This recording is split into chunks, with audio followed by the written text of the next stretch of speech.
কি আর কমু, ড্রাইভারদের আসলে মানুষ চালানোর মূল্যায়ন করে না। এই গাড়িটা নিয়ে আমি 300-400 কিলোমিটার দূর থেকে গাড়িটা নিয়েছি। আমার ঠিকানা দিছে যে জায়গায়, ওই জায়গায় দাঁড়া রয়েছি, এখন ফোন ধরে না। এই মাঝরাইতে এখন ফোন ধরে না। এখন এই জায়গায় তো পুলিশ আসলে কবে যে জায়গায় পার্কিং নাই, নো পার্কিং এ দাঁড়া করেছিস, একটা ঝামেলা। এই জায়গায় এই ফাঁকা রাস্তার মধ্যে যদি আমাকে এখন ছিনতাইকারী ধরে মাঝরাইতে, তাহলে এখানে আমার দেখার মতো কোনো লোক নাই।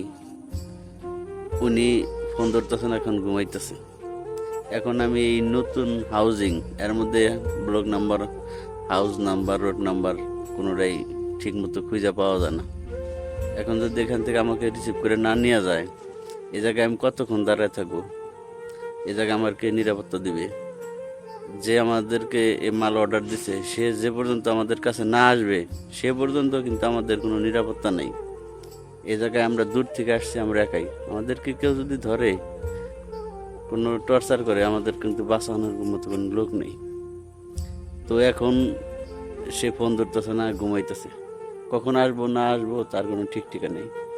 এত দূর থেকে আমরা আসছি, একটু সময় করেও যদি সে আমাকে যদি একটু আগায় নিয়ে যেত বা এই জায়গায় দাঁড়ায় থাকতো, তাহলে কিন্তু আমাদেরকে এই জায়গায় দাঁড়ায় থাকতে হইতো না।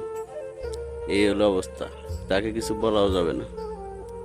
আমরা দূর থেকে আসছি, তার তো কিছু বলা যাবেই না। আরো কিছু বলতে গেলে উক্তা আমাদেরকে আরো ঠেট করবে। এই তো ড্রাইভারদের জীবনের অবস্থা।